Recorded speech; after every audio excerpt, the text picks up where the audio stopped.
Good morning, folks. Welcome to Something More Than Gibberish. This is episode 59. And today I have the pleasure of featuring Cait Maree O'Shea from Nokesville, Virginia. It has been a long time coming. I tried to feature this lady well over 12 months ago, but for one reason or the other, it never happened. So soon as higher days, let me just share this with Cait in case she can't see the live, because quite often, hi Jolene, quite often IG lately doesn't show when somebody's gone live. So hopefully Cait's not far away. Here she is, right on prompt. And let's bring her up and get this show on the road.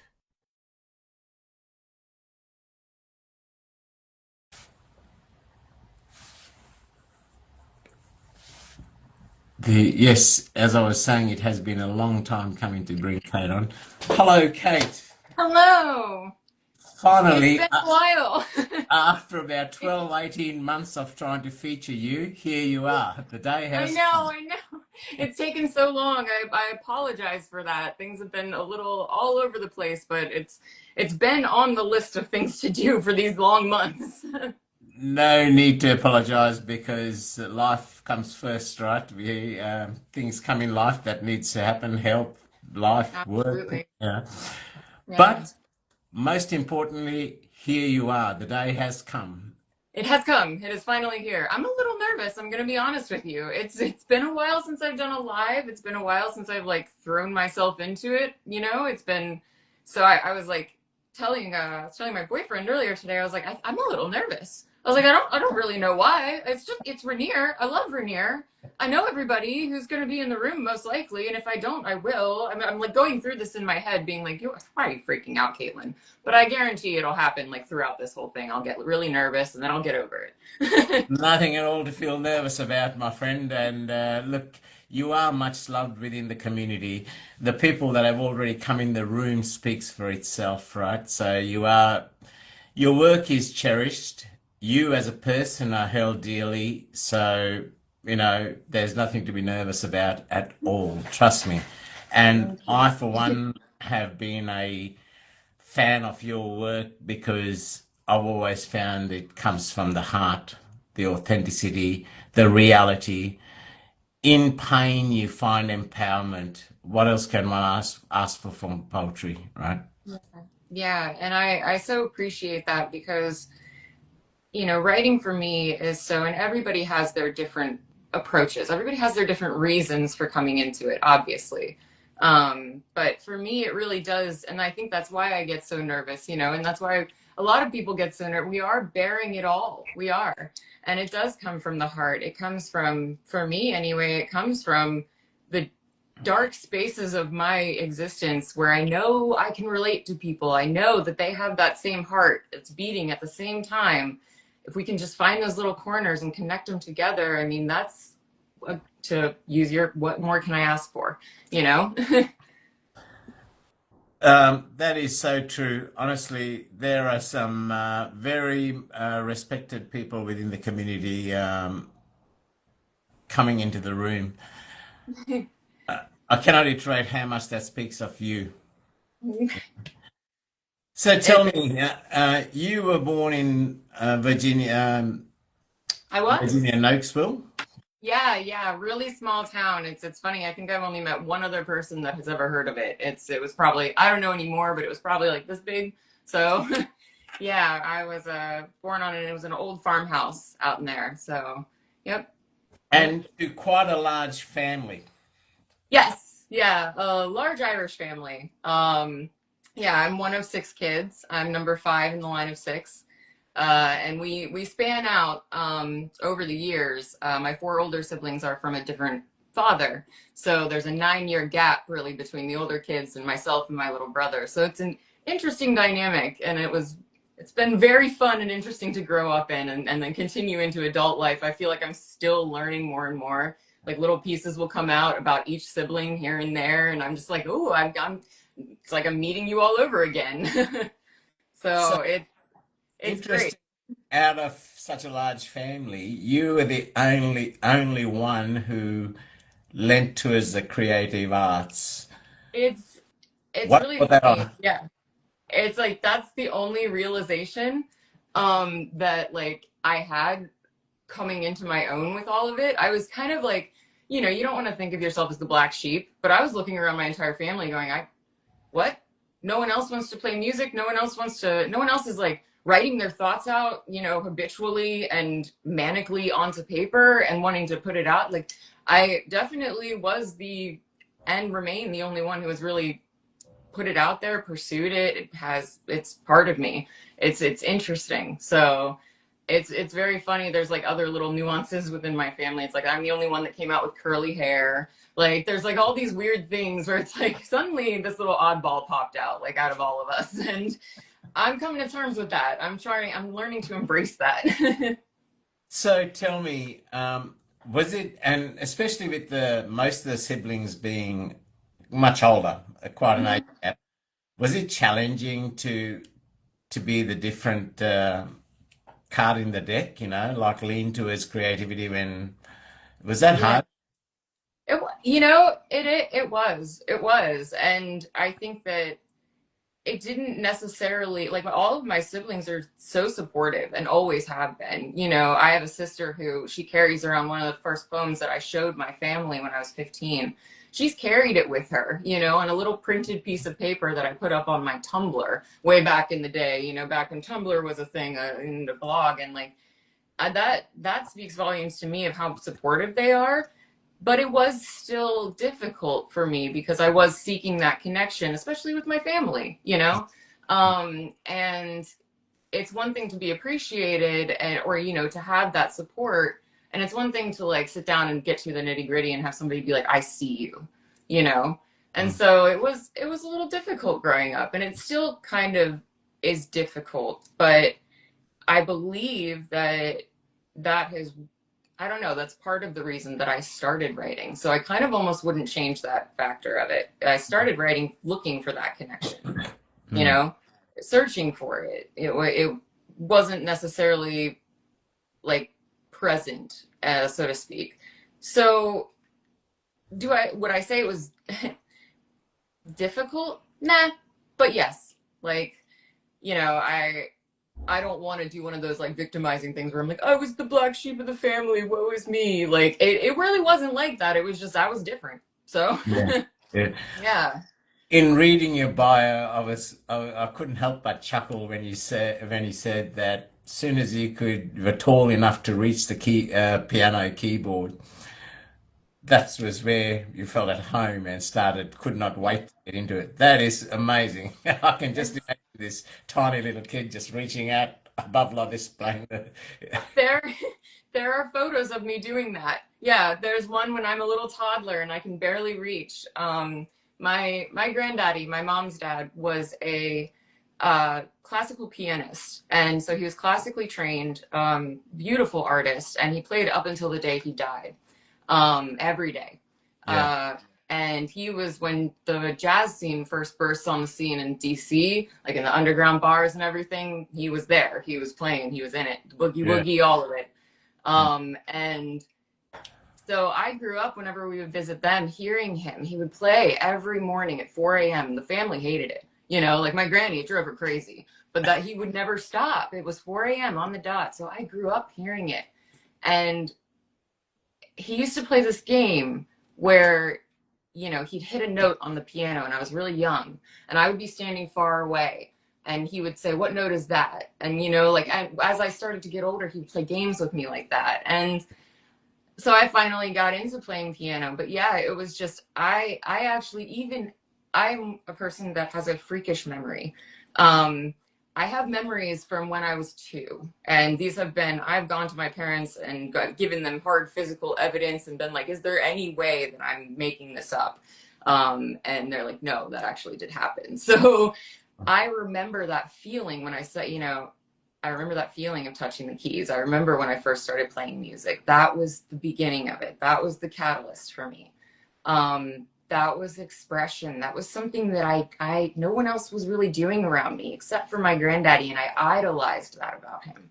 So from the moment I could, I grabbed that sensation of release, artistic release. And it's been something it's been a constant in my life ever since. Ever changing, different platforms, kind of a hodgepodge of things.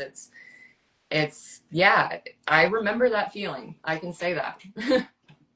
I'm going to digress a bit. You mentioned about your memory. Now, I'm really interested in that because I've got a very similar memory. Do you? Because my father was an inspector in the police, so every 12 months we moved to different towns and different countries, different states around the country. Mm-hmm. And as a consequence, in the first 13 years of my life, I lived in 14 houses. I could describe the inside of those houses Yes. in detail. I can describe events that happened there, Yeah. Yes. but I could not tell you the street name or the number, Yeah. right? Yes. Yeah. Yeah. That's so funny that you mentioned that because that is what I did. It's the house that because we moved across country twice when I was little. So we lived in Nokesville and then we moved across country in a moving van to Olympia, Washington. And we lived in Washington until my little brother was born. I was 4, and then we moved back across country. So we've lived in a lot of different places, and I had that experience at a very young age. Yeah.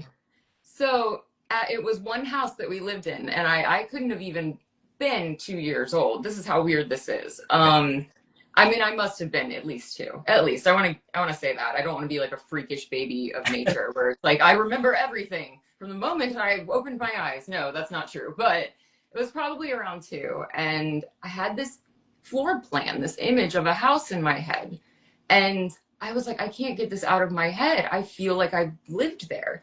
And so I went to my parents and I said, wasn't there a house in between this one and this one that we stayed in briefly? And they had to think about it because it was a very brief stint that we were there. And they were like, oh my God, yeah, there was that one. And I was like, I'm really curious. And my dad's a carpenter. We've been messing with floor plans and stuff since I was a kid, drawing things. And so I was like, Dad, I want to draw you a floor plan. And I want you to tell me if I'm dreaming this. And so I was like, there was a door here, a staircase here, and you went around this way. And he just started going, there's no way. There's no way. He was like, we don't even have pictures of that place. And I was like, I remember it. And that from that point on, I was like, this is a gift and a curse because with a bold memory, you remember things you don't want to as well.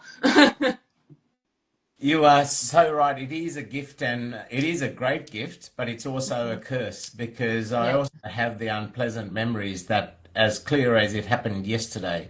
Yes. Now, the musing palette says she remembers childhood phone numbers and the number of their first house and so, whereas I can't remember names and numbers. Really? In 10 years' time, I would describe what you're wearing. I would see that red bag hanging in the back door there. But I would not be able to tell you the date this happened or the time or anything like that. Right. Yeah, no, I'm a lot like that too. Like, when you said no street names or anything, I'm the worst person to like try and get directions from. Even I could be staring at the street and be like, no, I'm giving you landmarks is what I'm doing. I'm saying, go up to that tree right down there and you're going to make a left at that tree. Then you're going to pass a rock. It's slightly covered in moss. Look for the moss on the left-hand side. You're going to make a right at that rock that's on the ground. That's how I give directions. And I know it's terrible, but I can remember down to the T a floor plan from when I was 2. Like, I don't get it. That is exactly. Mind is an interesting place. Like, even when I've lived in a house for about 4 or 5 years, it takes me that long to start remembering my corner street. Yes, right? yeah. And I'll describe every house in that street. Right. Exactly. Yeah. Oh my gosh. Well, there's like a great.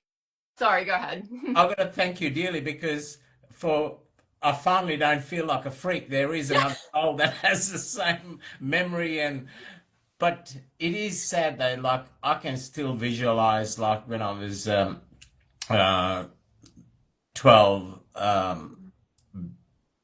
I can remember the whole image of my father's passing as clear as it was yesterday, and that was like 52 years ago.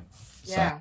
right. Yeah, it is like I said, it's a gift and a curse. And I used to mostly consider it before I started really writing and putting my things out there, I considered it primarily a curse. Like, and the thing about writing for me, I was like, maybe this is a gift because I can go back and account for all of those things. And yeah, some of them are very painful, but at the same time, I do remember them, and I can learn something from that. It doesn't have to be a burden. Those things don't have to be a burden that you Yeah. carry with you all the time. There's something to walk with, as well as those random detailed memories of the most bizarre things from our childhood or our teenage years. Like, and then there are times when I don't remember the bad. And that's the interesting thing about the human mind is that we have a tendency to forget the bad.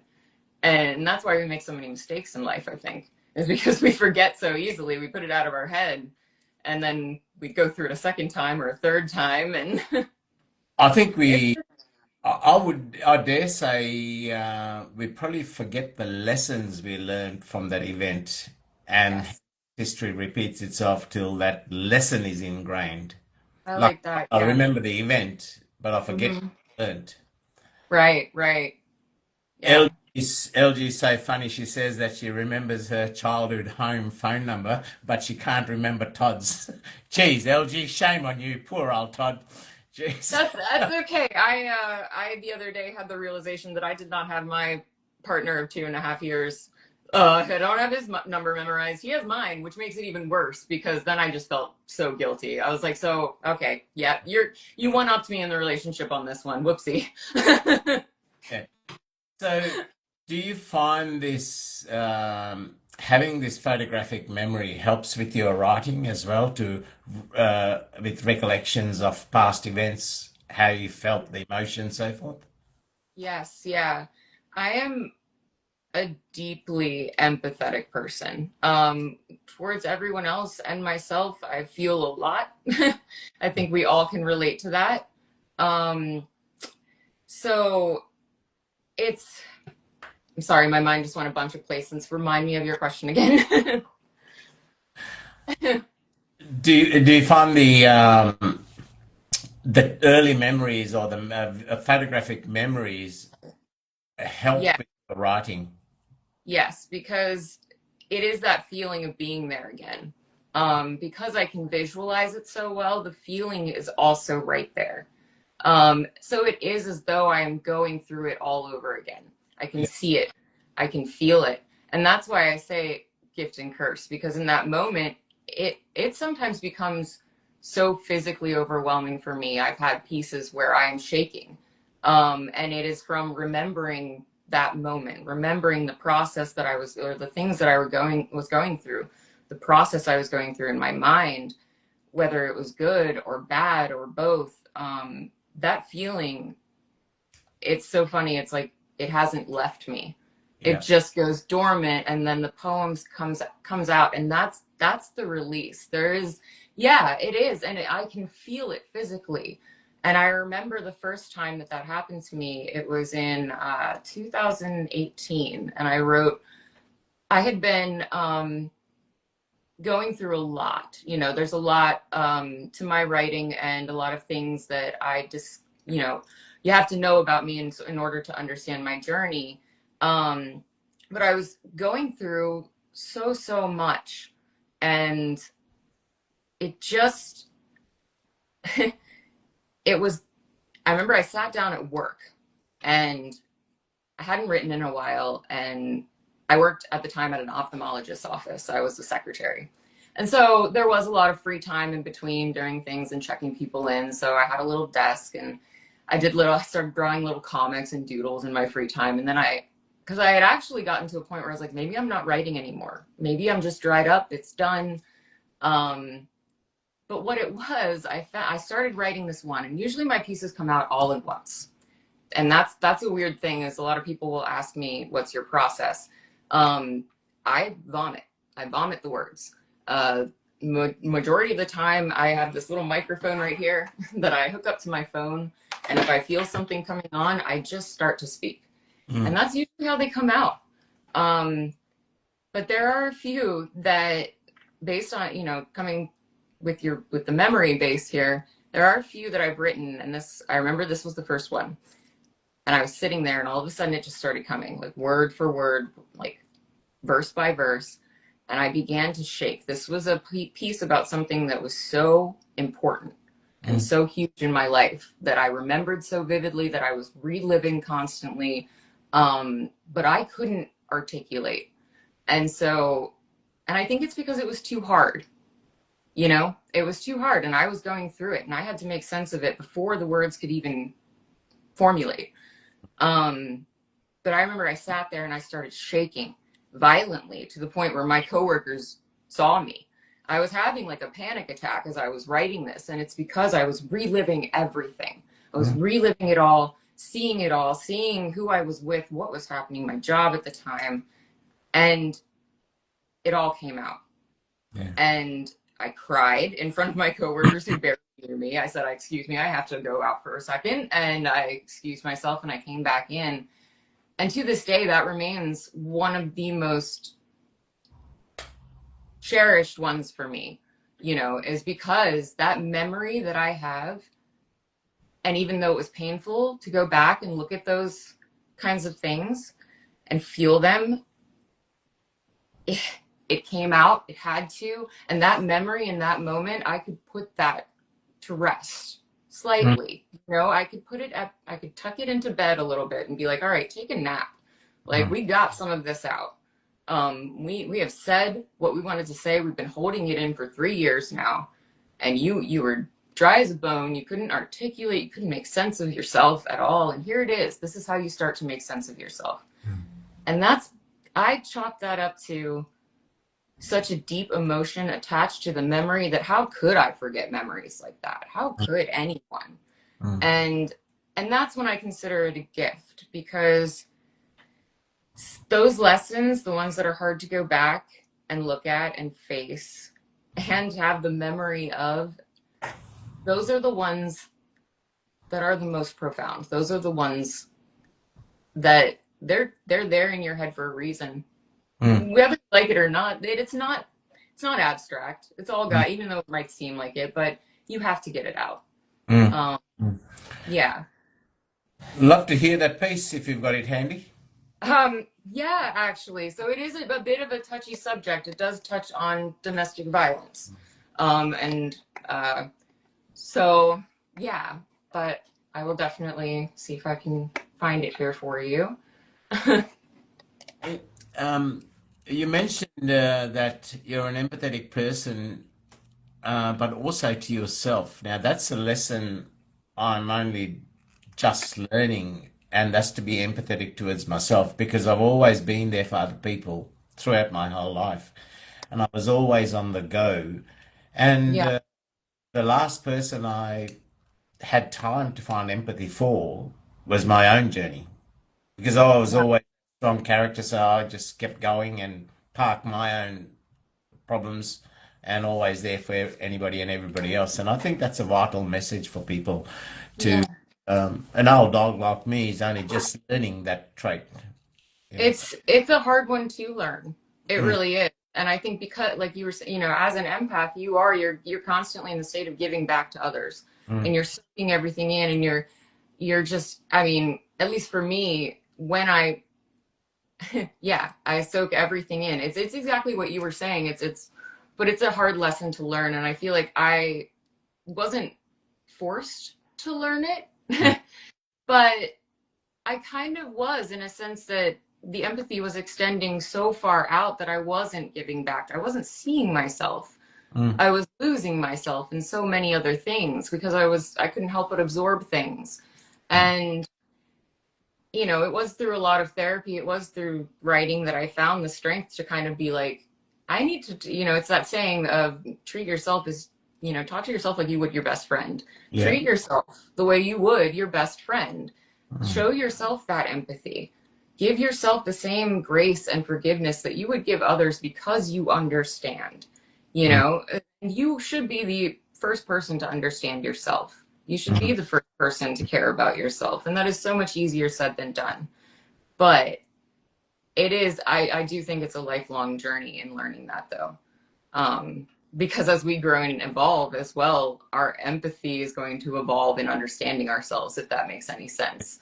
No, We're going to have we have to be empathetic to our own journey, like, which is hard to do. full kudos to you for grasping that at a young age. As I said, I in the Yeah. last 7, 8 years since I've had more, last 6 years having more time living by myself, having more time, it's sort of Hmm. driven that journey uh, Yeah. with for my to make time for me. Yeah. Yeah. Um, it's definitely, well, I did find this. Yes. If I did, yeah, I had to dig for it. Okay. It's been a while. This is one of the ones, though, I will say, I picked a few, maybe if we're, I picked a few that, like, when I first got onto Instagram and started showing, this was actually one that kind of put me on the map, so to speak, got me into the world of the internet and the poetry community in here. So here we go. It's called Violence and Roses. I don't think I'll ever fully know exactly all the ways in which I was affected. From crying on bathroom floors to screaming inwardly in desperation, I found remnants of you nestled between cartilage and burrowing into cell walls. All the words kept repeating from all the years of violent togetherness. But it's the silence that kept me up at night. That resounding silence that seemed to move from room to room and follow me from house to house, turning the air too thick to breathe. Did you mean to suffocate me? Did you mean to steal the air I breathe? My body, my voice, my mind, past and future, all belonged to you.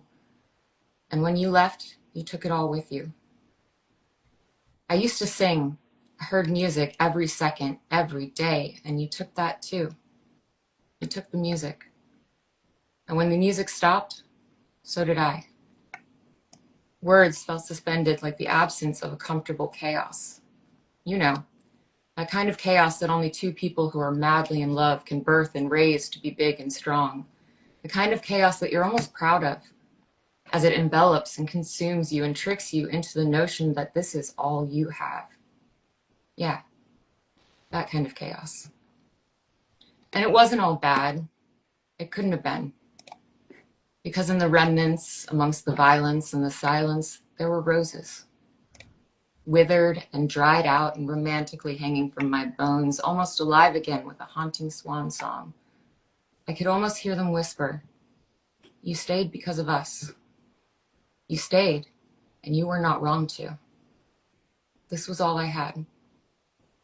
The memory of violence and roses and the promise that things will get better, and I don't think I'll ever fully know exactly all of the ways in which I was affected. From butterflies in the stomach to bruises that took weeks to heal, I found remnants of you nestled between the layers of skin and inside the marrow. All the words kept repeating from all of the years of violent togetherness, but it's the silence that sings to me now. That resounding silence that seemed to bellow and ache before, but now sings loud and triumphant, turning the air so sweet to breathe. And then I realize, you didn't mean to suffocate me. You didn't mean to steal anything, but you did. My body, my voice, my mind, past, present, and future all belong to me now. And when you left, you took what I never needed, which was the memory of violence and roses and the promise that things will get better. At night, in the dark of my bedroom, all the remnants do remain, as reminders, as lessons, all nestled inside as if to say, you stayed because of hope. You stayed, and you were not wrong to. There could have never been a wrong if there was never a right. My dear, we were never wrong because we were never right. You, one thing I really like with you is you write without any ambiguities. You say it so clearly the way it is, and I could feel the the emotions of the person, the victim. Mm-hmm. Right? You could feel that, but they're without any ambiguity, without any coloring. That was just as raw as it comes. Mm-hmm. And there was a line about there's parts of you that remain that is so true, right? Yeah. Even for one without a strong memory of the distant past, Mm-hmm. some of those cars remain, and you captured that so well. So many beautiful lines in it, Kate. But again, I love I align with with your style of writing. I never use words to make something rhyme if it takes away from Mm-hmm. the emotion of the message I'm trying to convey, and I love that in your style of writing as well. Thank you. You felt that, um, and I felt it again. yeah, yeah, you do. Yeah. That is the reality, and that is the authenticity of what you've written, right? Whereas if we color it or paint it where we're uh, in a worse scenario than we were or less impacted by it, it doesn't have that impact. But when that authenticity is there of the experience, whether you read it 10 years later or 20 years later, there's pieces that I wrote 30 years ago, and still when I try to read them, I choke. Yeah. Yeah. And 30 that is, years. yeah. Yeah. That's the power of it. And it's funny because I always love going back, thank you for reminding, having me do that because I haven't read that one in a while. And it is, it's like I'm revisiting that person, and it's like I'm experiencing two emotions at the same time. Mm, I'm experiencing what it was like to be that person, mm, and I feel that, and I can feel it so hard, and it's so vivid in my head and my heart and my body. But I'm also, it was weird. I was reading it also right now and thinking, wow, like it's I can relate to it. I feel it, but I'm removed from that feeling now. I'm looking mm, at it with different eyes, and that's the beauty of writing.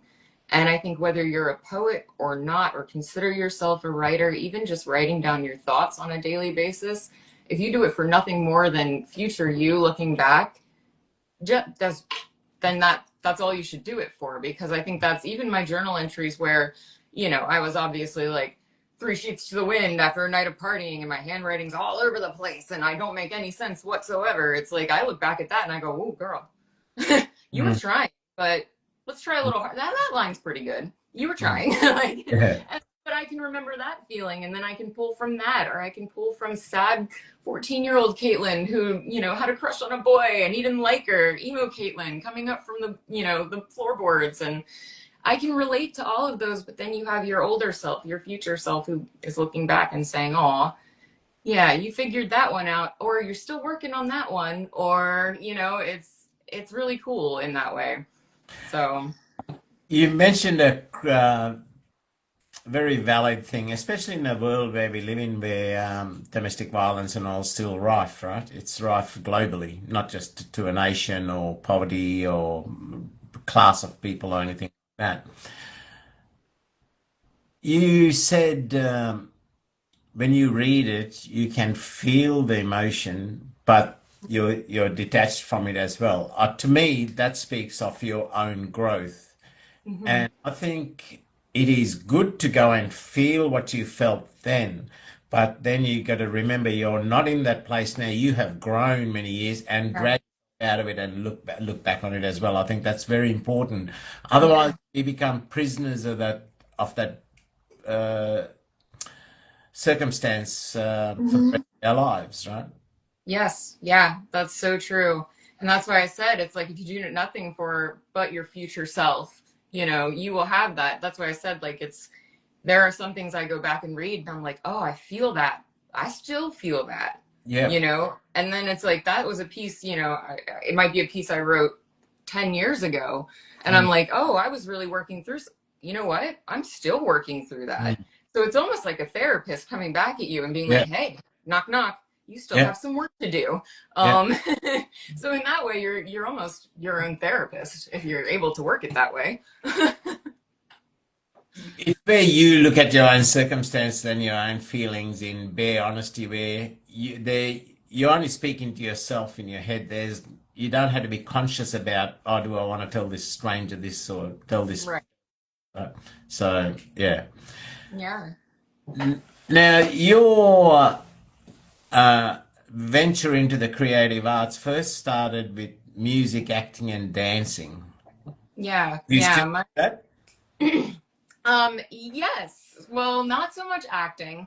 I actually, so like a little fun note also about me when I was a kid was I was a child model.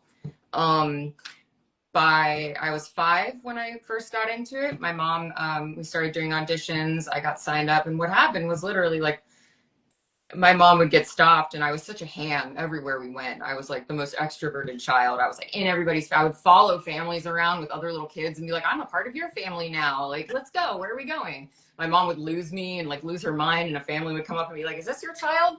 Um, and so people were like, you should get her into some sort of performance, clearly. And my mom took that and went, okay, because I really liked it.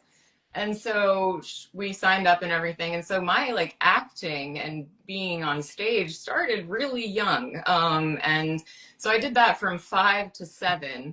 And so after that, and literally it stopped because my mom, well, I was getting auditions up in New York and we lived in Maryland at the time. And she was like, and I was playing soccer, and she came to me and I was 7, and she looked at me and she's like, Cait, do you want to keep doing this? Do you want to go up to, do you want to act, or do you want to play soccer? And of course I was like, I want to play soccer. What are you talking about? This is fun. So that ended. But I still loved acting. And so my mom, and music. And I would dance all over the place. It just kind of was who I became as a small child. It was who I am. And so she asked me if I wanted to do musical theater, and I did. So I started doing that and got involved with a bunch of different companies around the area. And yeah, so that was a big part of my life for a while, doing musicals, taking dance lessons. I was a dancer for a while. I still love dancing. If you follow me on Instagram, I post dancing videos. I follow all these I still will do little choreography here and there in my apartment when people aren't around. If you walk in the door, though, I will stop and I will turn bright red and you will never see it again. So if you've seen me bust a move, that's a rare thing, and you should feel yourself. You should be lucky. But I just, yeah, inherently just started doing all of that and loved it. I absolutely loved it. And I did musical theater until I was about 14 or 15. So, and that's when actual music, and I picked up the guitar and I was singing, and that's when it just progresses and progresses as I got older. Yeah. I love acting though. I'm incredibly shy, but I love acting. It's a weird conundrum I find myself in. LG says that she loves soccer and acting as well, and but she can't sing. So but um, that, We're like half twins. I could teach you to dance, LG. Come on. the this is why I love featuring people on the show, people that I respect. Now, I've heard some of your posts, not for a while, where you used to get on with the guitar, and Yeah. those are Yeah. awesome. I love it. I what I had known of you through our interactions on IG, Hmm. I always see you as this gentle-natured, authentic, gentle sort of person. I would not have imagined you as a child just running off with random strangers. Yeah. And, Yeah. Yeah. oh, right, Oh, right. I was incredibly in everybody's face as a kid, and this is like something that I've been told from every single person in my family. I was known as the ham of the family. And that story of me wandering off with a random family did happen. I got lost at one time, and my mom couldn't find me. She was losing her mind. I was gone, and this family came up to her and found her crying. I think we were at a park. We might have been at a zoo or something. I can't remember, but they said, "Is this your daughter?" And my mom said, "Oh my God." Apparently, I had seen, they had two little girls, and I had seen the two little girls who were around my age, and me just waddling behind them, walked right up to their car with them and was about to get in their car because I wanted to be friends. And so they stopped and said, "Oh, wait, this isn't our child." Um, and I kind of did that, like I in my early teen years, I became very introverted. There's a lot to do with that. A lot of bullying happened, but I was very extroverted up until that point. I was one of my best friends, for instance, I was that kid, one of my best friend in kindergarten. She was new. I went up to her on the bus. I was that kid that went, "Hi, I'm Cait. Want to be my friend?" Like, no pause, just sit right down. And we were best friends, like for 2 years. I would like to harness that energy for me, as I think every now and again it comes out, but yeah, I'm not quite that way anymore. I'm so glad your childhood was in small towns and not big cities because your poor parents would have had hard to look for you. I'm like one of those stray cats that goes from house to house but doesn't really belong to one, I'm just feeling it all. I just want to be friends with everybody. So when did the switch go from the music, acting, and the dancing to the writing? When did that? So it really was. I can pinpoint it because I have my first diary. I still have it, and it's fun to go back and read. I was 11. And of course, I look at some of them and I'm like, wow, you really were 11. You were real angsty. You were in your feels about pretty much everything. We lived on a big farm, and we rented, but it sat on 187 acres that our landlord just like would let my little brother and I roam all over. So I had this one little tree stump that had fell over this creek, and I would go and then sit with my journal and I'd start writing in it. And that's when it really started to become the one true constant in my life. And that's why I call it my first love. That's why I call it my one thing, and everybody has that one thing, that one constant in their life that the whole world could fall apart. And this is the one thing you would still have, this is the one thing that no one can really take away from you ever. And, aside from a lobotomy, which I hope for at some point. No, but not for real. But yeah, I started and it just didn't stop. Yeah. And so it's like I have countless journals, and I was always, always writing. I would take it with me everywhere. My first job I got when I was 15 was at a coffee shop, and actually right down the road from where I'm living right now. So it's kind of funny. I've come full circle. And I would open that shop up, I'd get everything done, and I would sit in the window and I would just write in my composition notebook. And that was my all day, every day. Yeah. And most of it was just journal entries, but a lot of kind of prose snuck in there. A lot of my stuff is like, a lot of it is formal, I would say, like kind of, on the pen. It's like, pen to paper. I've gone over it, I've edited it. But a lot of it is like from my journals. They're free form thoughts that just kind of flowed as if it was a poem, Mm-hmm. And so when I started to kind of notice that I started to do little micro poems. I have like this one journal from when I was 15 is when it really started to take off. When I really started to get I would like, copy and paste poems. There's like stitchings all over the place, and it's like this thick because all of the pages are like glued together with Elmer's glue, and there's like petals from flowers and tree leaves that I've like Mod Podged in there. And that's when you can see and I was playing guitar and singing around that same time too. So it was all kind of coming out. That's when I started to really open up about it. Yeah. Yeah. I feel like I'm rambling. I'm sorry. Has the poetry flowed into writing songs for yourself as well? Yes. Yeah, definitely. It became song. So playing music was really great because as I was honing the craft of writing, lyrics would come naturally to me. Mm. And because I've always, always been an appreciator of music, always listening to it, always, and I was singing. And so that came once I learned everything on the guitar. I've never really written a song and sang to it on the piano. There was one that I did a long time ago. I can't remember it for the life of me. It still exists on MySpace somewhere. I swear to God it does. I don't know how, but but when I got the guitar in my hands and I learned a few chords, it was kind of off to the races. All of a sudden I had something to put the words to. Before I was able to really speak them out loud or feel comfortable doing that, the music was kind of, it was a door opener, but it was also like a shield for me because I had a little assistant almost in getting the words out.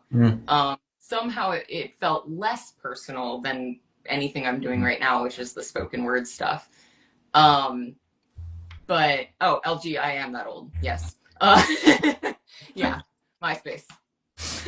I even learned HTML for that. I knew how to do all of my background.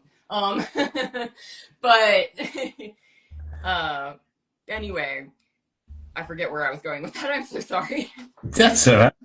ADD is a wonderful thing. I really love getting to know more about the foundations of the author, because then it helps me to relate to where they're coming from in their writing, right? In understanding, Yeah. and that's what I, with this, what I hope to showcase through this show to, Yeah. I know on IG many people love your work, but I'm hoping that in getting to know a lot more of those foundations, that it brings another level of appreciation of your work.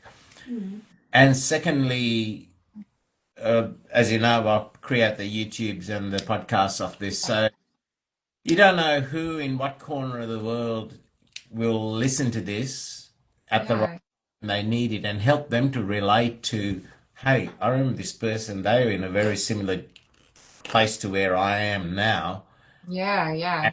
see what I can glean from their work and so forth. So, Absolutely.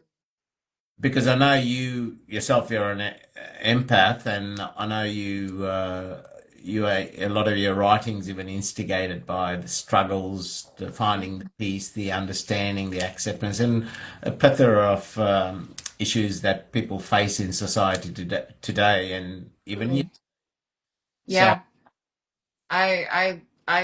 I love this, and I've watched your lives before, and so you asking me to do this even way back, I I was like, absolutely, but it was one of those things where again, little me really, like I will never get over this, and this is absolutely true about me. So y'all will just have to bear with me and kind of hold my hand in any sort of uh, reputation I have on here because it's still a wonderment to me every day. It's because I was, just to kind of circle it back, if you don't mind, this is super important to me because, like I said, I was an extrovert. I was. And when I did start to put this stuff out, I was bullied relentlessly and very, very harshly. And I thought it was normal, you get bullied, but they're looking back on it and, talking about it out openly with a lot of people these days. They're like, no, that's not normal bullying. They were really mean to you. And I think it was because I was expressing myself. I had groups of girls, especially, that I'd be playing a song or, getting into playing a show, and they would stand right in front and just loudly say things like, she needs a new hobby, or, oh, blah, blah, blah. And as an empath, and as a kid, and you're trying to express yourself for the first time, that hit hard. mm, And it continued to hit hard. And that's when the music kind of became just for me. mm, And so it really shut me down in a way for a very long time, actually, up until I really started putting it out here, yeah, which was in March of 2002 or 2022, sorry. And so I kept a lot of my writing to myself. Every now and again, I would post a poem if I was really proud of it, if I had a moment of feeling, because my self worth and self anything mm, like was so low as a teenager. mm, Um, for multiple reasons, um, but it was so low that I kind of shut myself off and shut myself, if you don't put anything out there, no one can make fun of you. Mm. So that's what happened. And that's a really hard position to be in, especially if you really truly feel like you have something to say. And clearly I had a lot to say, and I just didn't have anyone or anything to say, anyone or anywhere to put it, other than a journal. Well, So, the other sad repercussion of that is as a young adolescent or a young adult, you start opening yourself up, and through your writing, you show your vulnerability, and then you're mhm, ridiculed for it or bullied for it. You can see how that then leads into, as you get into emotional relationships later in life, yes. and you totally open yourself up and show your vulnerability, Hmm. you become Yeah. very scared to, because if what you start having these things, what if the other person doesn't reciprocate it? What if they think I'm a nut, or a wet Yeah. sponge, or you know Right. you can, Right. the follow on, right? Hmm. You start Yeah. to show you it begins if you show your vulnerability or your tenderness or your empathetic nature to, and you're ridiculed by parents as saying, come on, harden up, boy, Right. Right. and you can see how that conditioning can have a big flow-on effect, like that ripple in the pond, right? Absolutely. Absolutely. Yeah. It can be not even a ripple. I feel like it was a tsunami for me. Mm. It was just hit after hit after hit. And it's a lot, especially when you're young. I mean, any point in your life, like you said, when you're opening yourself up and being vulnerable. I didn't know how to do it with those boundaries that I know how to now, or I'm learning how to now. Mm. I put myself out there in real life and with my poetry. In real life, if I was engaging in a relationship with somebody of any level of interpersonal nature, I was very naive in the way that I would just give everything. Mm. I was like, I love everyone. Everyone must love the way that I do. Like, I was very naive in that way. Kind of saw the world through rose-colored glasses. Mm. Everything was good. Everything was rosy. Everything was happy, and everyone was good. No one was going to hurt me as long as I was honest and, you know, all the things that you're kind of taught as a kid, right? Yeah. This is Yeah. how you be a good person.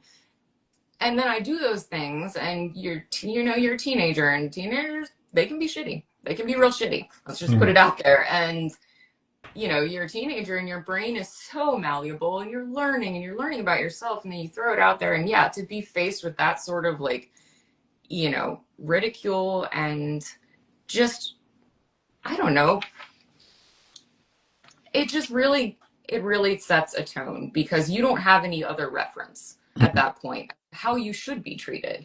Yeah. And in that vulnerability, you can very easily, whether the other people, other person, other parties mean to do it or not, it might be subconscious, your vulnerability will be exploited. It Yeah. will. Yeah. It will. At some point or another, you will learn the hard way. And I definitely learned the Yeah. hard way. Um, but, in saying that, I am one of those people. I don't think that of course there are some things, one or two things I'd really love to change if I went back, but majority of it I wouldn't. I wouldn't have the right. Had I not been bullied mercilessly, maybe I wouldn't have written. Maybe I wouldn't have done this. And this is a part of me. So maybe that's part of the journey. You have to face that adversity. You Yeah. have to.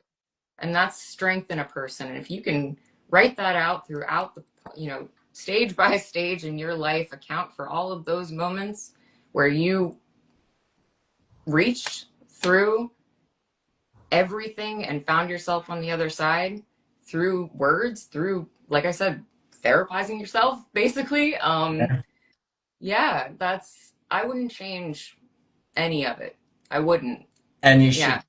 You shouldn't. It takes yeah. a special strength to be true to yourself. Hmm. Right? And Yeah. today, look, in careers, I probably could have been further than where I am, although I Hmm. complain about Yeah. where I'm at now, but I could. But I had to be true to myself. Most of my battles were upwards, not down. Hmm. Yeah. But then the people uh, that believe in me are true believers. Even 10 years after I left the organisation, I still got those connections. Hmm. I think it takes a special strength to go and live in a pigsty and not turn into a pig yourself. Yeah. Oh, that's a good, yeah. I like that. Uh, That's a good one. you can live Yeah. amongst the dirt, but you mustn't let yourself get tainted. And that Yeah. being true to yourself and believing and continuing on is very important. Yeah. Yes. Uh, Absolutely. yeah. Thank you, LG. Thank you for being. LG just put a comment saying she loves to getting to know the people, the features on the show, and all that. Thank you, and I think it's a nice start, right, to really get to know the foundations of where the person's writing comes from, and yeah. Speaking of writing, shall we get into some of your poetry? We've been talking for about nearly an hour, and but Kate, right? I love talking to you at the best of times. Sometimes when we get on a chat, like Yeah. I'm going, gee, 45 minutes has gone past, I and know. Yeah. this poor girl's Yeah. bed. I mean, it's my daytime. We're happily chatting there, but. Yeah. And with my two-finger typing, that's not that convenient, right? So, or two thumbs, Yeah. right? Yeah. So I've really enjoyed this hour of just talking to you, and Yeah. know you on a more personal level, Hmm. and getting to know your childhood and your journey to where you are now. Yeah. Um, it's a blessing, I'm blessed to have this opportunity, albeit it took us about 18 months to get here, but nevertheless, when the Yep. time's right, here we are. Here we are. Um, um, I could talk to you all day long like this and listening I know. to, but let's. I love it. I'm such a chatty Cathy. Like it gets me into trouble. So like I said, once you get me in a corner, I'm just like, let's go, let's go. I've got all this stuff on the inside. Like, let's Look, talk about everything and anything. join the club. People who know me closely say this guy can talk underwater with a mouthful of Yeah. marbles. Right? So join the Yeah, so club. maybe we shouldn't do this too often. It'd just be us having a conversation, and everyone's going to be like, what's happening here? Why don't they just get on the phone?" Yeah, but look, as you know, the main purpose why I do this now, the show's been going for over 2 years, and the purpose I Yeah. do is writers, authentic writers that I truly believe in, and I admire their work, and I believe in the message they communicate that can save that life in that nth hour when somebody in a desperate end with nobody to talk to could hear one line in a poem and save their lives, right? And people who write, whose writing I admire, I like to showcase them to the world so that more people can glean from their words and their experience and what they share. Mhm. So, and you're certainly coming to those ranks, Kate, because as I said, I don't think I've read a piece of yours that I can't relate to or don't identify with or can That fully means, grasp the emotion in there. So means a that's lot. up to for you to just share some of your work and expound on those. And honestly, the people that have come into the room from the community here and have interacted are amazing, and that really speaks volumes as to how many people within the community believe in your work and in you, Kate. So, It means so much. It really does. and as I say every week, the interactions from the audience in the room help the featured guests to give more of themselves as well. And honestly, the first-hand interaction from everybody here, Jolene from the Musing Palette, from LG, and my goodness, it's just been phenomenal, right? It's been really good. I love everyone so much. So thank you for everybody for being in the room too. And Rainier, of course, thank you for doing this and inviting me on. I do have a few pieces. So there are a couple of them they're a little bit, I wanted to do some of on the vein of what we were talking about too, just that sort of like coming into your self-discovery, like breaking down those barriers. A lot of the things that I write, like I said, they're a little bit longer, so I don't feature a lot of them, but for lives I like to. So if that's okay with you. All right. This show is all about you. I'm just a facilitator. You can showcase to the world whatever you want of yourself, Okay. including running off into stranger cars like as a kid, right? Okay. This is called New Friend. For too long, I have hidden so much of who I really am. I'm realizing now that I even fooled myself along the way. That's a truly scary thought, that I have been so disconnected from my own truth that I could not recognize the lies. I couldn't differentiate between what was a facade and what was the real me.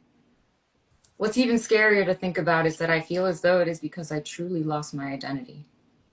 I let my personality disappear and be enveloped by others' personalities and lives, and it happens so naturally and so gradually, which leads me to believe that I have never truly had a firm idea or handle on my sense of self, sense of time, or sense of being.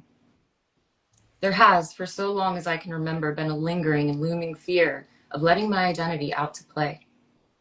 I hate to admit that too, which is probably why my biggest resentment will always be towards myself for the absolute denial and subsequent disregard that propelled my every decision and every action. So much fear. And now what? Now that I have realized the abuse that I put myself through, now that I have admitted out loud to other people my blunders, my mistakes, my confusion and pain throughout the years, what now, love? Whether or not I like it, I have blasted the door to my authentic heart wide open. I planted sticks of dynamite at the base of a cement tomb that I built around my heart, plugged my ears, and boom. Now there is nowhere to hide anymore. Now I am exposed by my own hand. So again, what now? I begin the journey of my transparent, honest, and brutally raw rebirth and reconstruction. And it's terrifying. Yes. It's daunting and riddled with a whole new brand of fear that I am unfamiliar with, that lots are unfamiliar with. It's almost an exciting fear. It's like standing at the base of a mountain that you've never climbed before, that no one has climbed before. For you are the mountain. And you get to create the trail as you go. And I am finally feeling a sense of connection to myself that was not present before. A sense of vulnerability that does not resemble weakness or naivety, but rather strength and willingness in the name and in the honor of this growth, in honor of acceptance. And it is an exciting fear. It is. Because it's as though I'm making a new friend. I'm reaching my hand out and I'm looking for that grasp. And that other friend is me. And I've wanted to be friends with her for so long. You you hit so much truth that so many could easily relate to. We become for acceptance or whatever reason within friendship groups, within communities, we hide so much of ourselves that we eventually forget who we really are, Mm-hmm. losing that identity.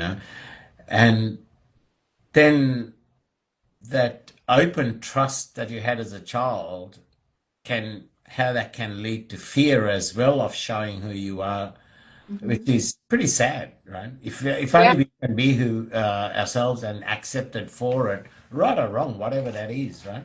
Mm-hmm. But Yeah. in your work, I always love that empowering twist you bring into it.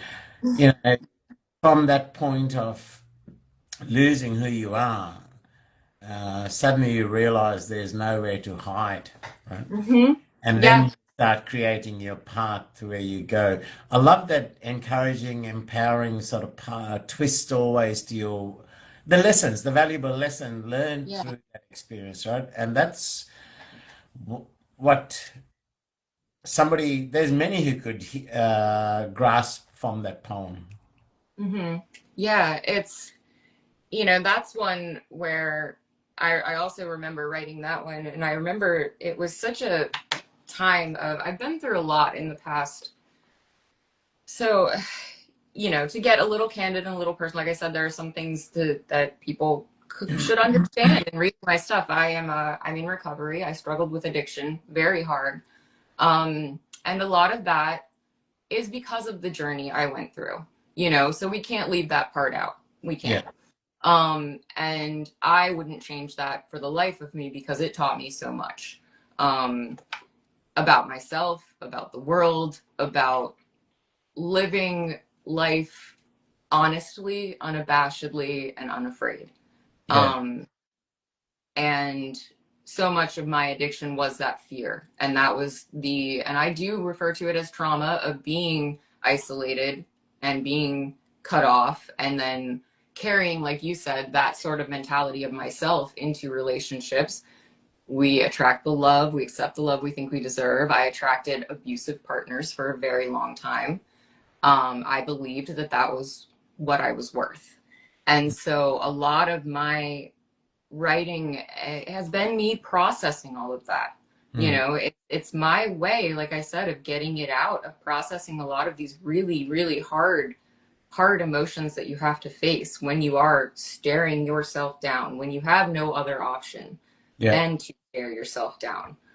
That's a point, and I believe that we all get to that point. People say I have rock bottoms, I have this, I have that. I think we all have moments in our life where we are forced to stare ourselves down. um we have no other option than to take that stick of dynamite yeah, and just throw it and open ourselves up and throw that fear to the wind and just say, I've been in fear for too long.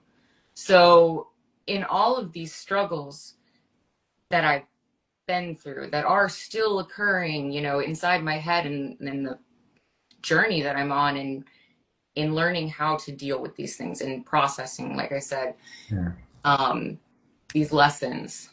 It's, for me, that's that vulnerability. It's just about expressing that and always leaving that encouragement in there, because I think I'm telling myself too. I want it to be relatable to other people.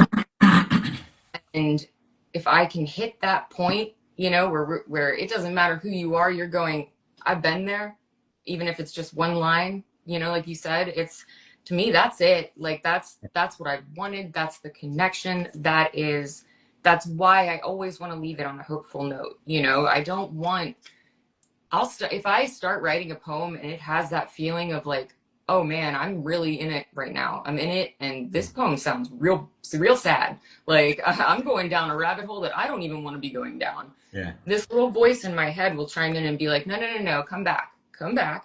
yeah, You are okay.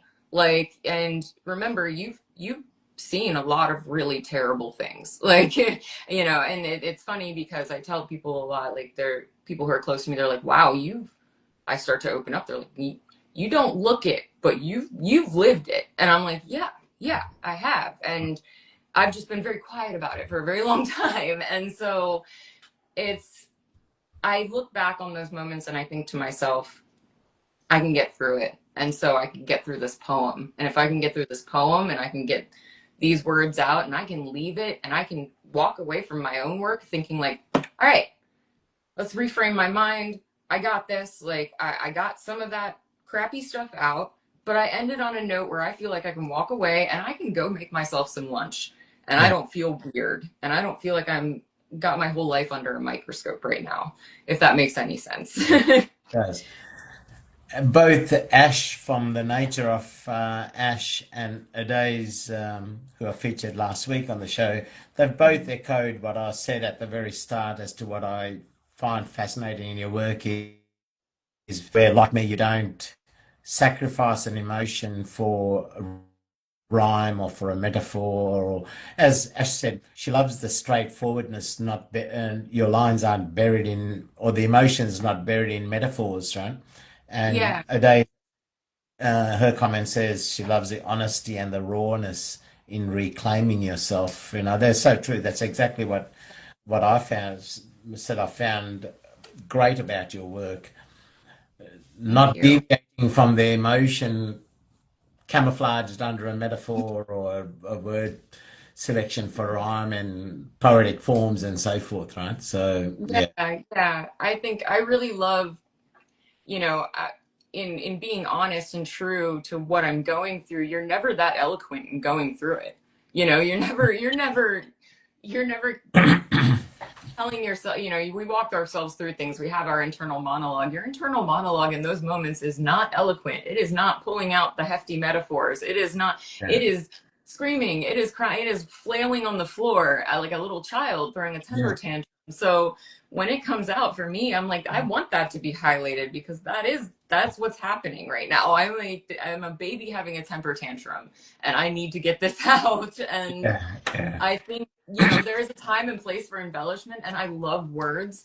I am that person in a normal conversation that comes off as an asshole because I'll throw out a big word and people are like, "Oh, what are you? What are you, some philosopher or like, you know, whatever?" And I'm like, "Well, actually, but it's you know, I will feel like weird in a sentence or something like that. So, but it's I save that. I reserve that for a time and a place, you know, and but when it's coming out, when it's yeah, it's I'm letting it do its thing. I'm letting the emotion do its thing with like unembellished, basically. I'm just letting it have its raw moment. And, you know, it's over there in the corner like chewing on raw meat and like foaming at the mouth at me. And I'm like, okay, you do your thing. Like we're gonna write this out. People will know what this is like, and we'll save the fancy words for another time.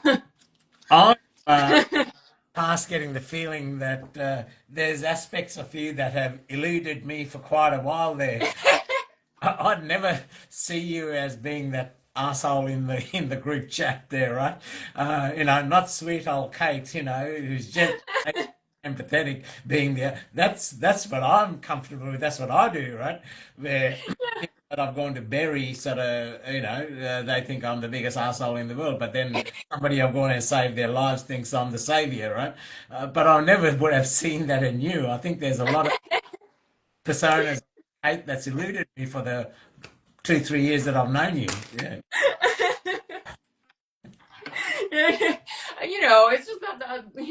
I don't think I think put that on myself, where I'm like, they probably think I'm an asshole because I'm coming out here with like using some what was it? I was discussing, somebody used the word bukus to me the other day at my work, right? And that's a word you don't hear very often. Like it's French. It's a, you know, it's a unit of measurement is what it is. And I heard that song. I heard that word when I was young in a Ringo Starr song, and I remember like looking it up immediately. And I've never heard anybody else use that word before. And this is how excited I get about words, right? He used it and I stopped. Put my hands on the table, looked at him like I was like, did you just say bukus to me? And he was like, yeah. And I was like, I've never heard anybody else say that word. And now you're my favorite person. Like, and So what does it so mean? I love words. I love them. You know, but I don't want to be that person coming into like a nonchalant conversation and like normal conversation and be like, oh, blah, blah, blah, blah, this big fancy word. And I know nobody else knows it. You know, you don't want to be that asshole. Like, my monocle, like, excuse me. Do you know this word? Pulls out the Oxford Dictionary like it's a pocketbook. Like, I don't want to be that person. So enlighten the ignorant. What does bukus mean? Because It's a unit of measurement. It just means a lot. okay, because Like I'm if I say I have bukus and bukus of something, it means I have right, an exponential amount. right. Because I'm limited Yeah. to my handicap is I'm just limited to English, so you that Yeah. the room gets me with. So I've got her book here, and suddenly she'll use some Nigerian or French words and so forth, and I'm going, I've got to go into Google and go, now what the hell does this mean, so I can get the Yeah. poem, Yeah. and Yep. then read the poem again, so the flow just. Yes. Yes. I do that all the time. I love it though. I'm learning. Yeah. All right. So I do have, so I really love, um, on the topic of other poems here, I have one on the subject of, again, like I'm going to try to keep on the theme because I really do love the theme of self-discovery, you know, the human condition really is what it boils down to. Well, Um, they are the same, right? The purpose of life is self-discovery of the inner self, yes, and it's through the journey of life itself, through physical experience. So, yes. All right.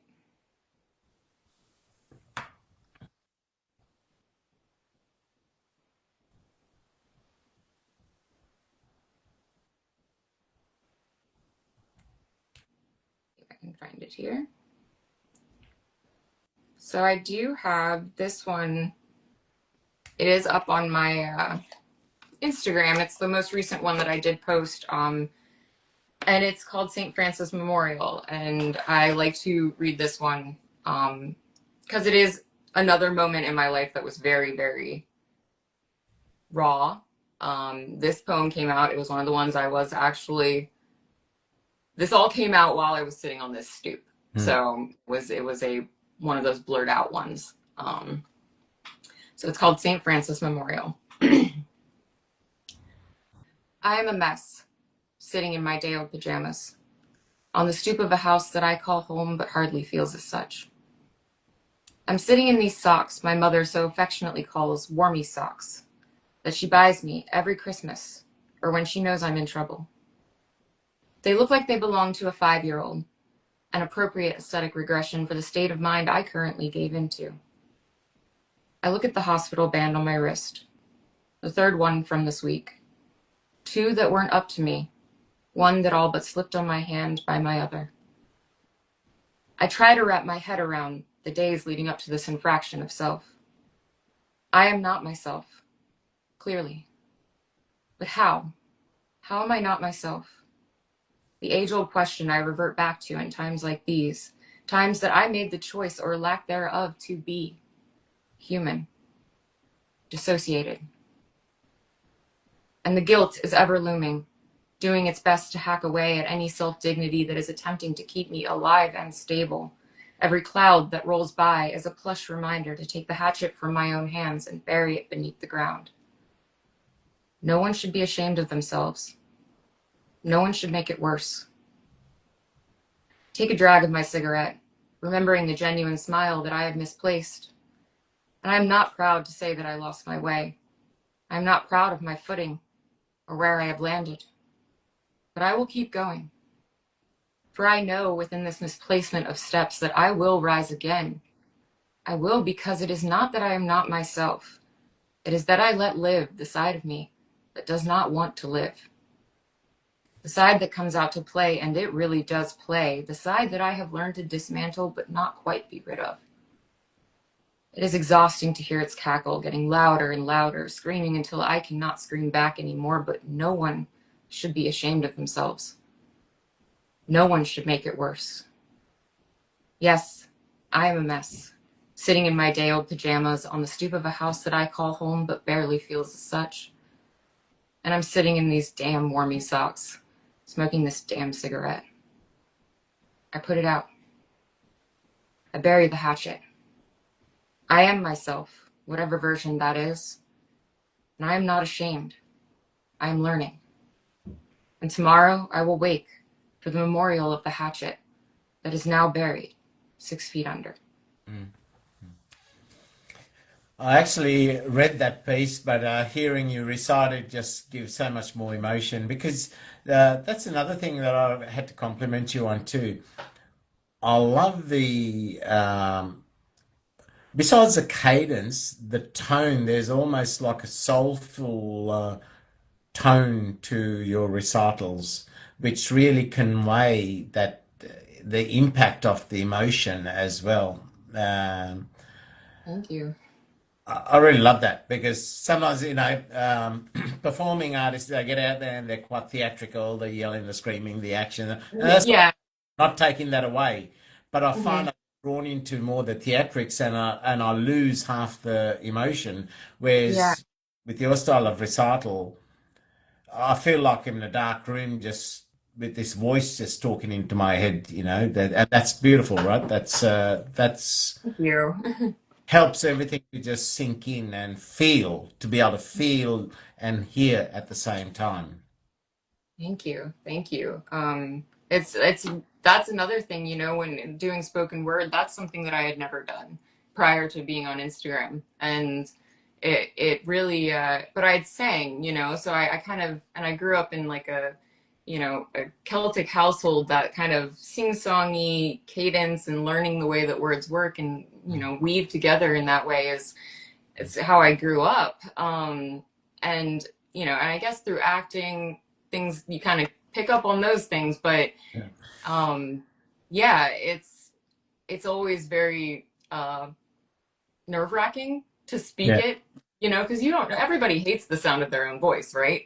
So I'm like, oh, I don't even know if I could sound terrible. I could sound like a Valley Girl from the 1980s. Like, I don't know. And so Disregard when the all totally. Honestly, your recitals are as appealing as anybody's.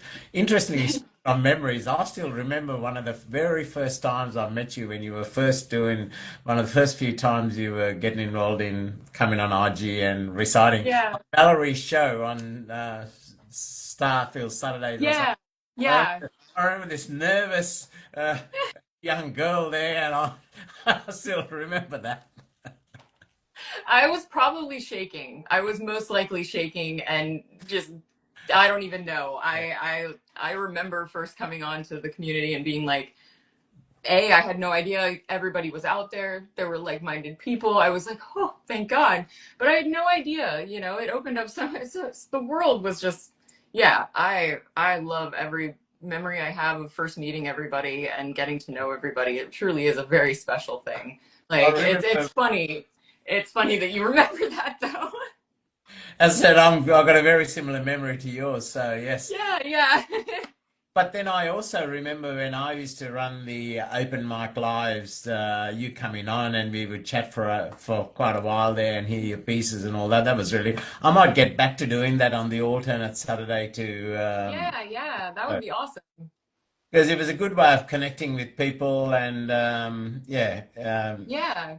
Yeah, definitely. the well, we've got about half an hour left, so I'm happy to just go crazy in sharing your work and. Okay. Welcome to the Yeah. room, Luzzie. And also, while you're looking for a piece, thank you to everybody who's come through the room to show support for Cait and the show. Um, of course, we got our faithfuls. The Daisies here every week, and it's like about midnight. She's 9 hours behind my time, so it's like around midnight, 1, 2 in the morning for her. But she never fails to come up and support the guests. As I say each week, your commentary, your input really helps the guests to give more off themselves. So thank you very much. And it shows your love for the featured guest as well, right? So and how much value you place. So thank you. Yes, thank you. I second that. We've had some big guns come in the room today. I love it. I love it. I've missed everybody. I need to get back into doing like life. I'm working two jobs now, and my health hasn't been in the greatest, so I've been kind of involved with everyday life. But I really have missed everybody. So I'm excited to be getting back into it and be here. And yeah, I'm excited. So this is called, and I've done this one before on a live too. These are all the ones that I like a lot, and it's weird for me to say that, like be like, I like this that I wrote, like we have ones that we like. And so I always go back to it when I have the time to read it out loud. It's called One Level Cup. All right, One Level Cup. Here I am, growing up and becoming a baby all at once. It's like I'm trying to rip some sort of fabric in the time of my mind, reach in and find the balance between the two. Just like that balance in life that people talk about so much. That one that we're warned of, inspired by, and promised that it exists by our parents, teachers, and eventually we also convinced ourselves that it was real. Like the Santa Claus of our inevitable adult psyche repeating, if you are good, you will be gifted. But it was never going to be that easy. No. It was going to hurt like hell. And you were going to have to fight for it. Fight like you've never fought before, and holy shit, have you fought some wars that you wouldn't wish upon anybody. But balance. Balance is the one dragon above all others to slay. So while I lay here, pulling myself apart year by year, memory by memory, suffering one epiphany after another, both traumatizing and comforting, am I being enlightened? Could this be it? Could Santa have finally brought me the very thing I have been putting number one on my list since I was a kid? Dear God, I hope so, because here I am pulling myself apart like taffy and feeling so whole and so empty, progressing and regressing and wondering if life has a measuring cup that could give me a vantage point as to where it all levels out. Growing up and becoming a baby all at once, and let me tell you, it's fucking painful. Mm. Mm. But it feels like there's something big and important behind it. This time and place, this side street has something worth fighting for and going through hell for. And at least that feeling is enough for now, because however ambiguous of a resolution that may be, it's the one measuring cup I can afford. One level cup in my mind, in the fabric of time, letting me know that it's just one part of the recipe. And here I am, all the while, screaming, Merry fucking Christmas. That piece echoes what we said before, right? To deal with those memories of events in our childhood, you got to step back in it and look at it and feel it through those child's eyes, and then look at it from an adult view, right? So I Mm-hmm. think it's important to be that child at different times in our life, to be able to clear away false narratives that we've held on to, Yeah, you know. absolutely. Absolutely. It's that was I wrote that New Year's Eve, actually, one year. What was it? I believe it was, yeah. It was New Year's Eve of 2021. Yeah, Mm. I wrote that one. And another piece that just kind of came out, and I think saying it was on the the first, it was New Year's. I think Mm. that was my way of being like, I got to get something out. Something's got to be said for this year. I had to have gotten something from it, like, Yep. and so that one came out of that, and it's, Now, yeah. while I remember, um, you mentioned Christmas in that piece. On the 19th of December, I'll be doing the last show for the year. Hmm. And as with other years, what I do is I try to encourage everybody that I've featured through the year, if possible, to come in and just bring in two or three at a time and have a chat, and you can farewell the year and do your convey your wishes and have a bit of a chit chat and a laugh and share a piece of poetry and so forth. Kind of like a open mic for everybody that we've featured on the show. Ah, I love that. So the 19th, keep that day free. I've got to I, reach out to Tom and everybody else that I've featured through the year, or even past featured guests who can make it. It'll be more the merrier, and it's a good way of farewelling the journey that we've done in the year, right? And so yeah, absolutely. Oh, I wrote it down. I'll put it on my calendar in the distant future, and I will make sure that I am there. before you know what, it will be here on the 19th of December. The year's flown. Yeah, yeah, it really has. It's crazy. Let's see. So this is a piece, and I'll go a little off. But this one, so I was featured in Dippity Zine magazine. Yep. And this was a few years back, and this was one of the pieces that was featured in that.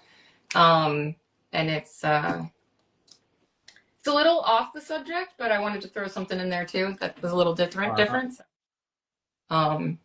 It's called Time Cooked.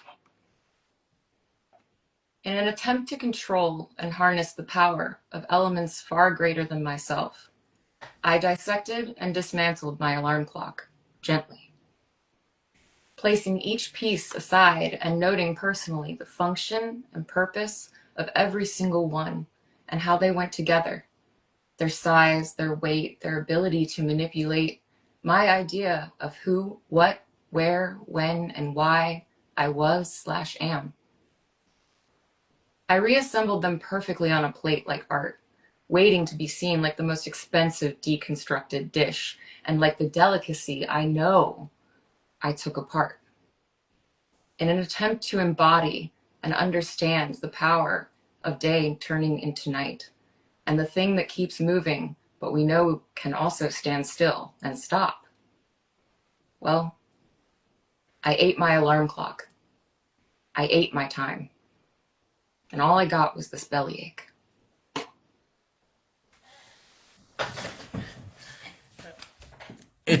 It's great that you can write on many topics and many genres, right? That's good because and that's that shows your creative skills. Uh, and one of the only commodities that each and every one of us cannot overcome or overpower or manipulate is time, right? Mm-hmm. Doesn't Yes. matter how much money you got, doesn't matter what color or creed or what culture you come from, what religion. Time is something we cannot cheat. Yeah. It's so true. And I think it eats away at us that we can't. Mm, I think as human beings, we're desperate for control in this life, in a world that's mm. totally out of our control. So here's this thing that comes along and it's off limits. You can't control it. You can control what you do within that small amount of window you're given, but Yeah, you can't control that. And I think that was my desperate cry out in my own way of being like, I was feeling like I had wasted time in my life, yeah, And we all have that feeling. We've wasted time. We wish that we could just go back, to take apart the time that we've spent like it is a clock and just note all of the different pieces of it, and just try and figure it out and then reassemble it in a way that makes sense to us. And it's like, that's not how it works. in my years, I haven't met anybody, and I don't think I ever will, who could proudly and honestly stand up and say they never wasted a minute of their life on Yeah. something insignificant. Every one of us. And that is one of the most precious commodities that you have no control on time. Yeah.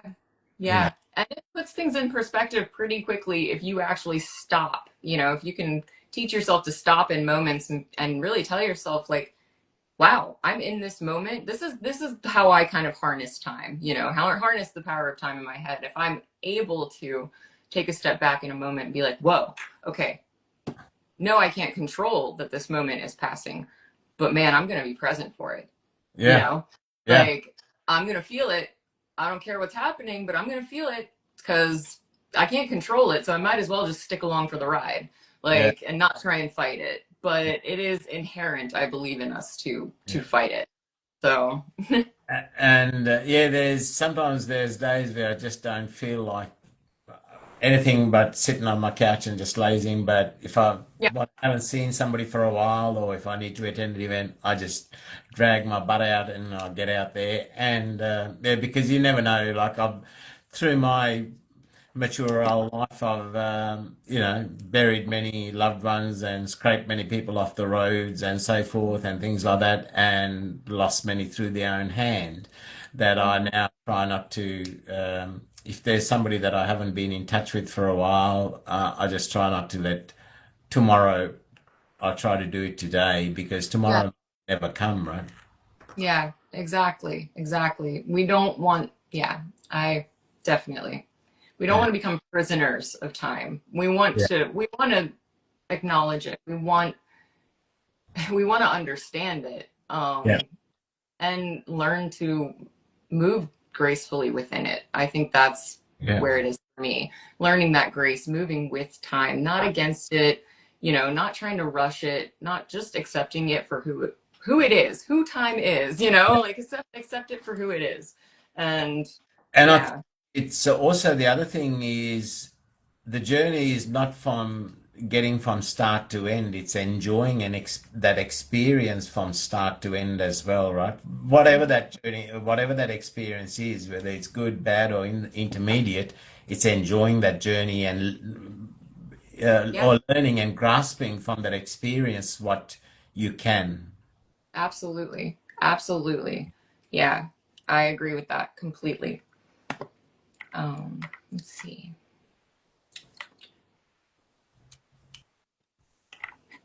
I've got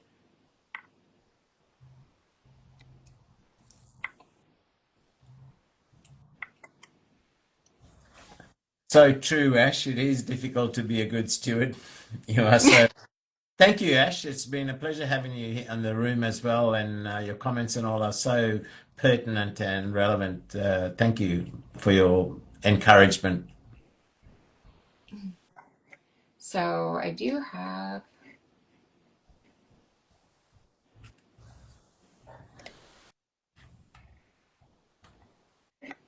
let's see.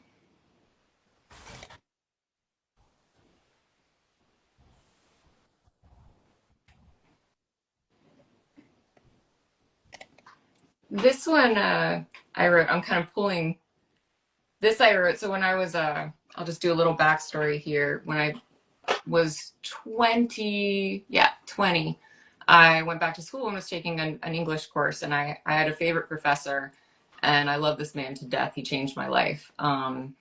But I took it was my third English class from him, and I went to him at one point and said, I have a binder. I write poetry. I'd love to share some with you. And he said yes, and he took my binder, and it just had a few that I had written from when I was like 15, 16, 17. And I just threw them in there. And he came back and he went home and wrote notes all over. This was the first time anybody went through and really saw my stuff. And I remember he handed it back to me and he said, I know your work. He said, no matter what, I can be grading papers. When I come to yours, there's a voice, and I know it's you from the moment. He's like, I don't even have to look at the name.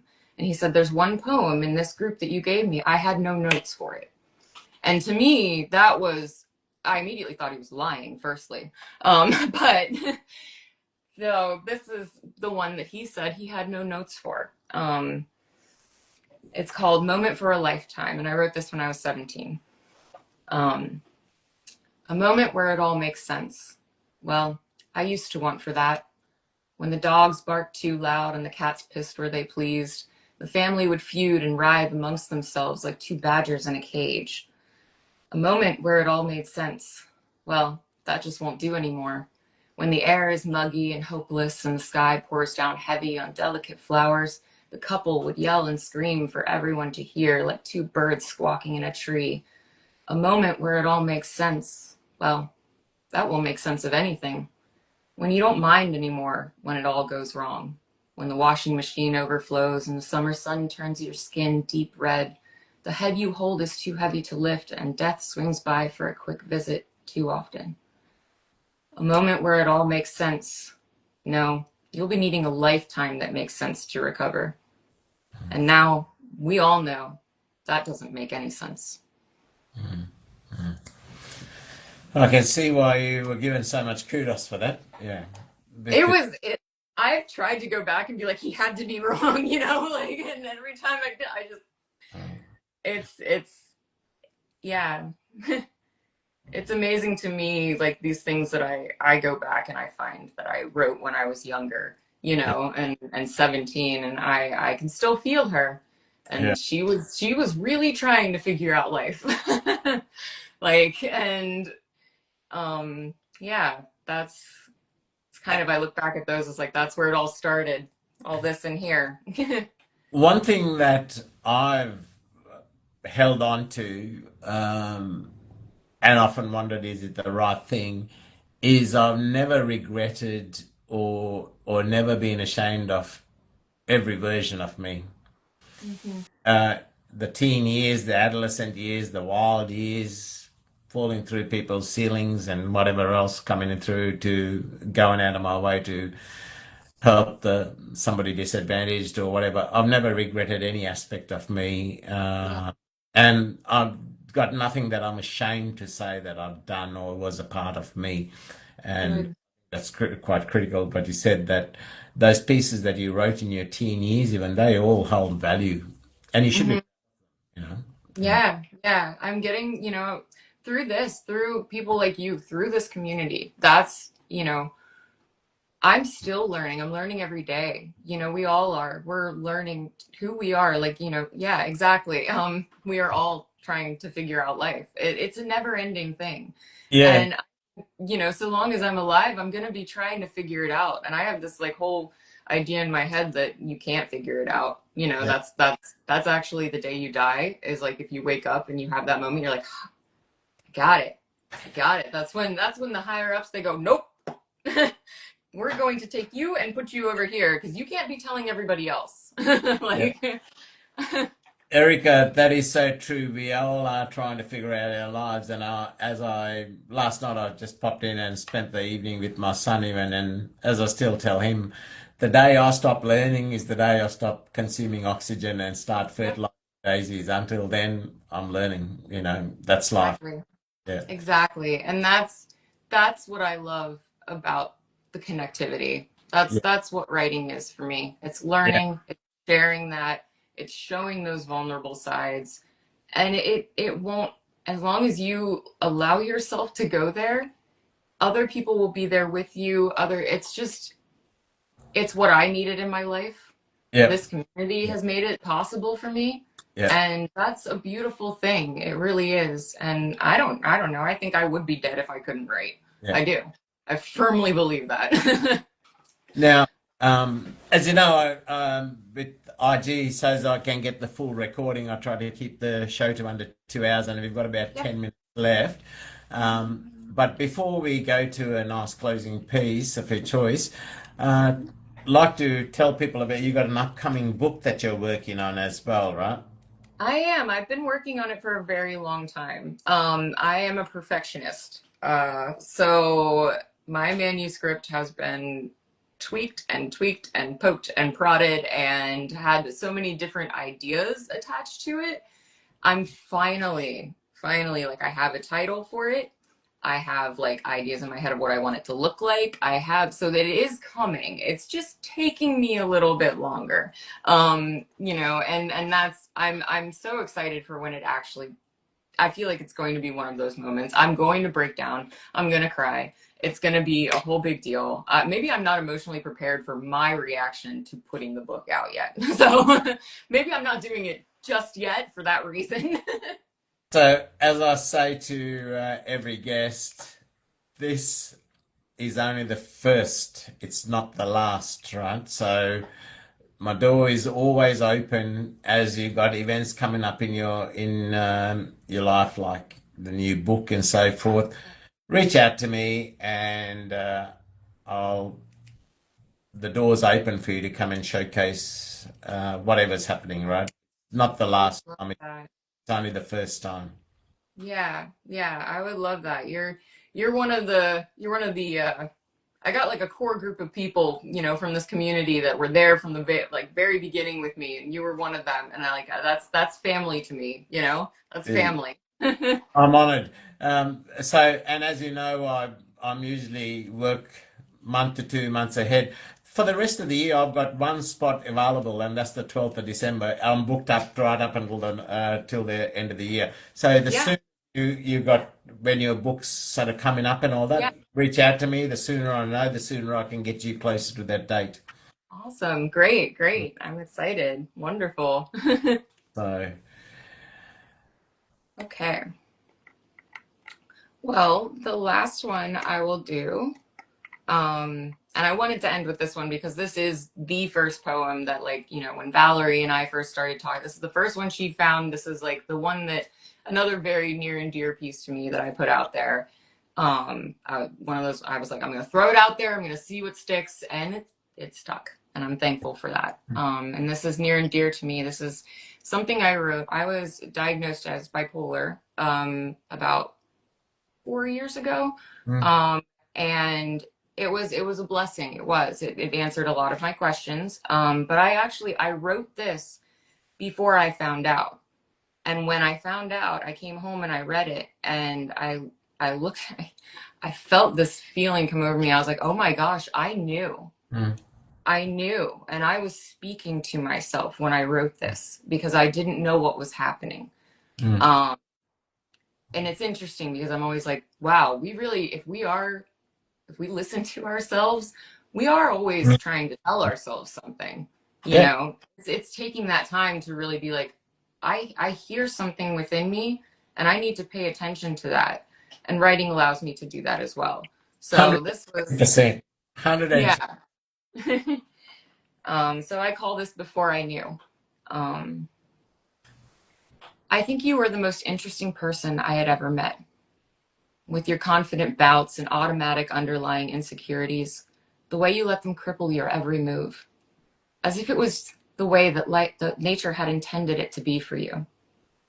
I think you were the sole reason I fought so hard all of these years.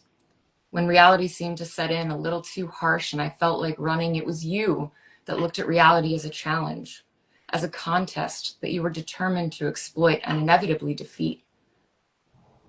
I think you were an inspiration and also a severe letdown.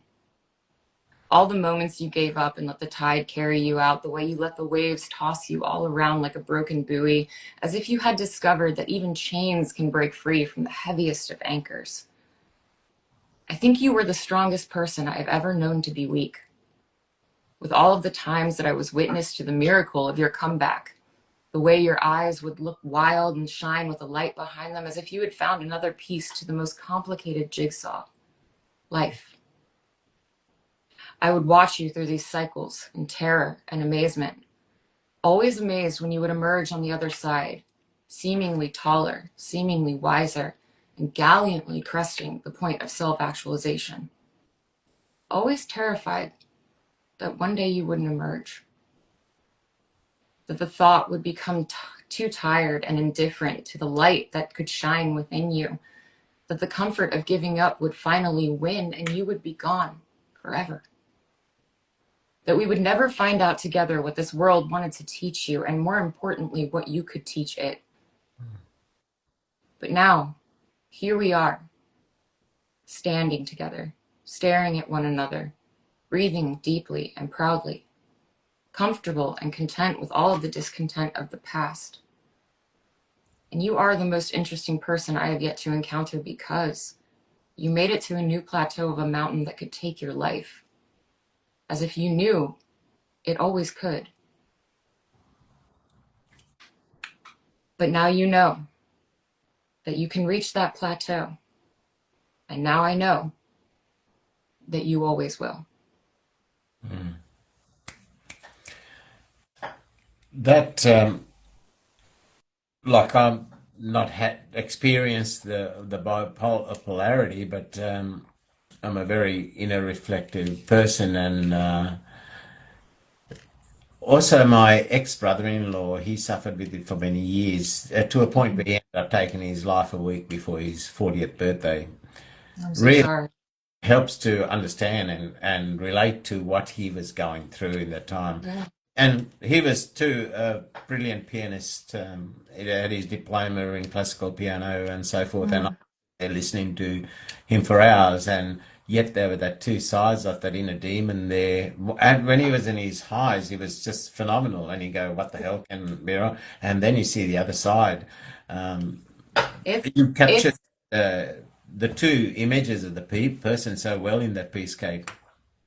yeah, it really was, and it's that it was a mind-blowing moment for me to like I said, it's like I knew, and I was just writing about the struggle that I was experiencing without any context. It was two very strong, sometimes three, four voices, and not real voice, Yeah, but yeah, real voices inside my head going, pulling me from all different angles. One was, bright and vibrant and wanted to be in the world. And the other time I was just non-existent, but so self-aware in both of those moments that it was like, I wasn't lost in either feeling, that self-awareness always took a hold. So I realized when I was out of touch, and it just seemed like I was constantly out of touch with like an argument in my head. And I mm, couldn't make heads or tails of it, Mm. And I think on a scale, on a certain scale, that happens with everyone. And that, I think, before I had screw the diagnosis. This is a person trying to rectify something in their mind, which we can Yeah. all relate to. Um, and I might just feel it a lot more. I think that's Yeah. what it boils down to. And but it is that level. I was able to go back and read this and be like, wow, I just wow, like, Yeah. and yeah, so Cait, I cannot thank you enough. And Ash captured in her last comment there, in you sharing so much of your inner self, and I'm glad you felt comfortable to do so. I hope the environment that's created helps the featured guest to do that. Um, you don't know whose eyes or ears this can fall on, and who needs to know it, and to know that they're not alone in some corner of the world, right? Uh, yes, which is the very purpose that I do this show for. And Ash, thank you very much for that comment. It reassures me as well that I'm not wasting my time, and I'm on the you're right not. track to try and open doors for, I guess, losing my father at a young age, who I was very close to. I lived behind a wall. I could even only love mum through a wall for fear of loss. Yeah, So um, I see that young kid there who had to find his own way through life because he couldn't open up to anybody else. There could be many other kids out there, and through our words, through our discussions, if we can help those, anybody in a lone place or a lonely place who's desperately seeking, and what they could word, a sentence, a poem, a discussion point that we've talked about, that could yeah. be key to unlocking their journey. So And that's yeah, that's the crux of it for me. That makes my heart happy. That keeps it beating. That's yeah, what it's all about. yeah. So thank you. Okay, it's been an absolute pleasure. It's been worth the wait for so many half. But I also believe that everything happens when at the right time, and today is the right time for us to showcase Cait Maree O'Shea to the world, and we've certainly done that. And I think you've really given so much of you, your work that you chose to present, and the discussions. I think it's really um, shown what's driven you, and what drives you. And to Thank the audience in the room, you really have been you. phenomenal today. Your interaction and bringing Yeah. much to the conversation has been phenomenal. I wish we Yes. had 2 hours, because I tell you, I it's been great. We haven't run out of time, and we've run it, only will because I want to get reconvene. the video in piece. So we will have to do this again, Cait. Yes. Thank you very much. And thank you, Ash. Thank you, LG, Days, Tom, all my regulars, Luzzie, everyone Everyone. coming in and out of the room. You've been phenomenal, and it's been great. Even Ragged popped in as well Yeah. briefly. Yeah. Yeah. So, Well, thank you so much. Like you said, thank you. Thank you. And I can't wait until next time. and I look forward to this book dropping on Yes. too. So keep me Yes. I on will keep going. everybody in the loop. Yeah. Yep. It's Now, a I will add you as a collaborator, so you can add this to your own page if you wish. And when great. I create the YouTube and podcast, I'll send you the links. You can feel free to use them as any way you like. Wonderful. Thank you. I'll send you those links over the next week as I create those. And Cait, it's been an absolute pleasure, my friend. Um, You too. Thank you. Thank you so very much. It's been an honor. It really has. And I've enjoyed, even as a friend, I've enjoyed the chat with you as well, right? The same. The It's, same. it's a hell of a Like you you're said. giving me two thumbs, right? Yeah. Yeah. So, Oh gosh. Thank you so much, Rainier. pleasure. Stay safe, stay blessed. Thank you. Stay blessed, Thanks. everybody. Divine blessings to you all. Bye. Bye.